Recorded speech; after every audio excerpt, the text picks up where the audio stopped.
here's a question, and I ask this without tongue-in-cheek, no mischief intended. I know that the world of economics is a fickle mistress. It will proffer and offer multifarious answers. You ask 6 economists what the answer is to a fiscal equation or dilemma or situation, and you'll get 17 different answers. So it's tricky, I understand. It's complicated. We get that as well. But we are in curious times here at the moment. So 6 months in, can Labour save the economy? Serious question.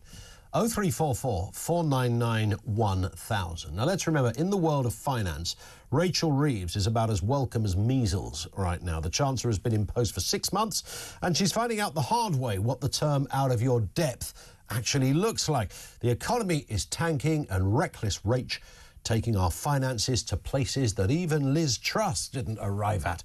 Rachel Reeves has told Cabinet colleagues to draft alternative plans to boost growth amid concerns that market turmoil is derailing the government's economic strategy and could lead to higher mortgage rate. That is feeling almost inevitable now.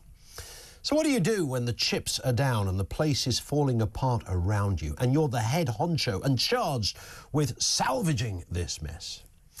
Of course, you leg it to China. Yes, if you want to rebalance the books, go and chat to the communists. Take a good old fiscal leaf out of the little red book over there in old Chinatown.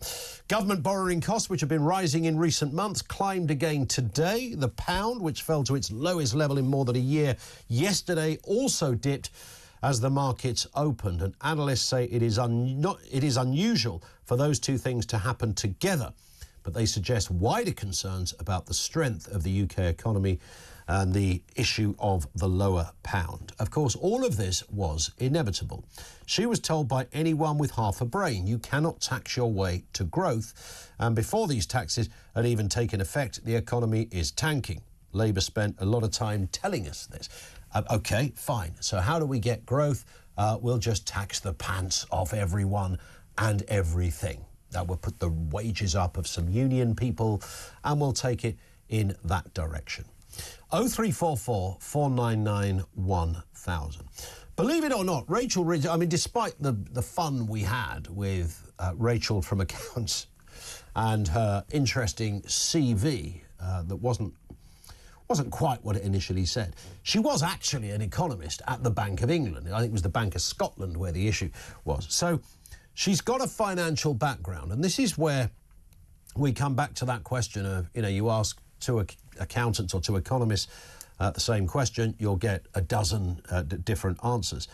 So you might think that when it comes to growing an economy, and bearing in mind, it's not like we're new to this sort of game of the peak, what do they call it, boom and bust. Remember Gordon Brown, no more boom and bust. And we had the greatest bust we've ever had. I know there was a global thing going on, but this is a fellow who was in charge of the economy forever. When finance was cheap, you could write a mortgage application on the inside of your leg. You could get credit whenever you liked. The lollipop lady had a property portfolio. My work experience guy had 19 credit cards. That's how it worked back then. Mr. Brown was in charge when it was the heyday. It was money all over the place. Gordon Gekko was blushing at how prolific we were in just giving out the wonga. Fill out a form for a credit card. Don't worry, we'll just send you the credit card. Spend what you like. Life was good.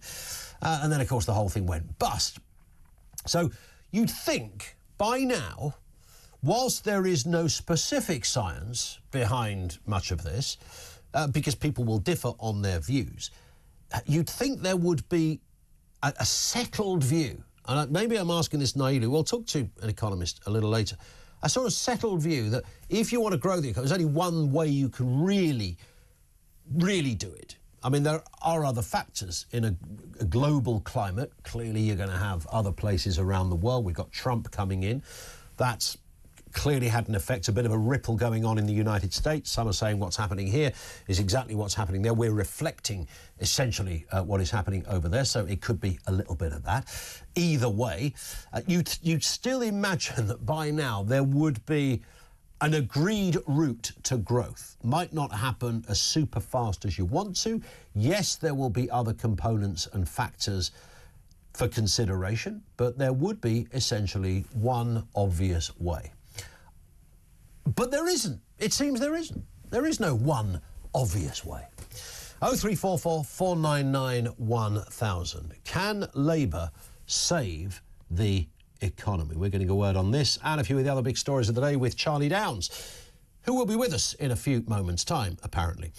In addition to that, we want your calls and comments as well. You can chip in 87222, and that's where you can leave a voice message as well. If you want to bypass the queues, then get your voice messages in as well. So the wider issue of Rachel Reeves in China, we'll take comment on that.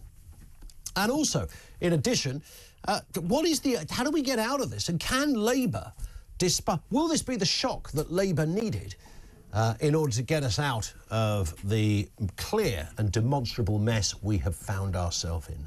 Red Rach is over there in Chinatown as we speak, having a chat with the communists to balance those. That's the place you'd go, isn't it? You go to the communists because they've got loads of advice. They've got great advice for themselves. They'll just, finance everything, and any competition that's out there, they'll try and annihilate it. So nonetheless, I think she's probably going to come back. I have a sort of an image that she's going to be there at Heathrow waiting with at the luggage carousel, and 500 solar panels are going to come out the flaps. She'll go, that's mine. That's mine. Have you got your name on it? Yep. Okay.